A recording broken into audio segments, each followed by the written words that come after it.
Hello again, everybody.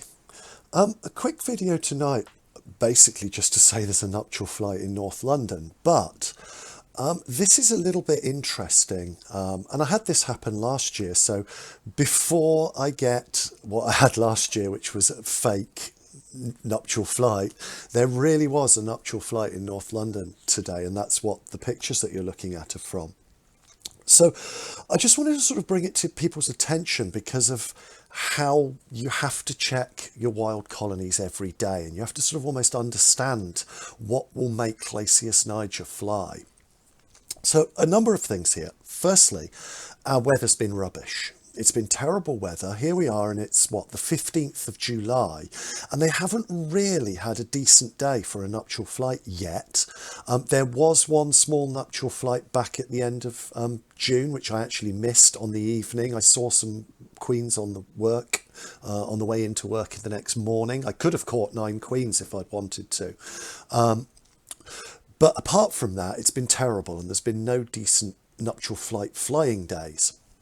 I've seen them out looking out of their nest on a few days where I've seen them poking their heads out, but it's never been quite right for various reasons. And then I was coming home from work this evening, and today in North London's been a very average day. It was raining this morning, it was raining at lunchtime, and it's raining right now. It's raining by, what time is it now?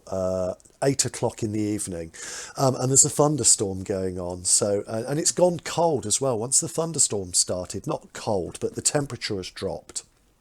But when I was coming home from work this afternoon, I had this feeling, and it's very hard to describe how to know when Glacius niger are going to fly, but it's like that closeness, that mugginess, that it's not necessarily hot. There wasn't any sunshine, and the temperature on the thermometer was saying, I think, 24. So we're not talking about the actual heat, but it's that sort of closeness, that humidity, that mugginess, and it really was like that. It was very close, very muggy, very humid, and I thought, and there was no wind at all. So I went back out about 7 o'clock and had a look, and sure enough, they're having quite a big nuptial flight, but they're just letting off energy. Not these elates are building up in their nests, because they'll be eclosing new elates all the time. The elates will be eclosing throughout the whole month of July, which is why they have multiple nuptial flights. And if they can't get the previous lot out, there's almost nowhere for the new ones to close into space-wise, and B, they've got to try and keep them all fed, which is a massive undertaking for a colony. It doesn't actually want to be feeding its elates for any longer than possible. So I feel that today, because the conditions were almost right, bang, they went.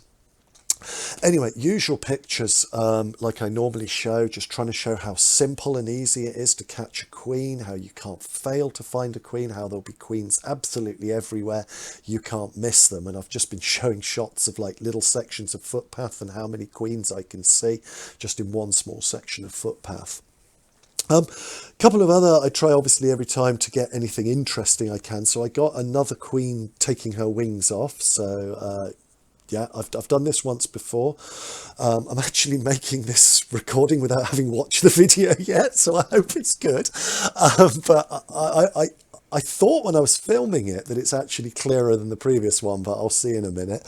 And then the other thing I did was this was actually in my house. This is just on the inside of one of the windows. I caught a male and put him in a test tube and put the microscope camera on him just so I could have a real close-up picture of what a male Glacius niger actually looks like.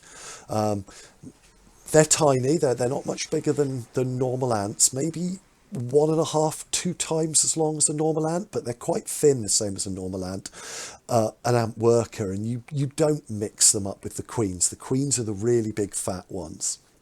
But yeah, this is what a male looks like close up. And once I'd finished filming him, I tipped him back out the window. I expect he's already mated and he's just going to die anyway, but I still let him go.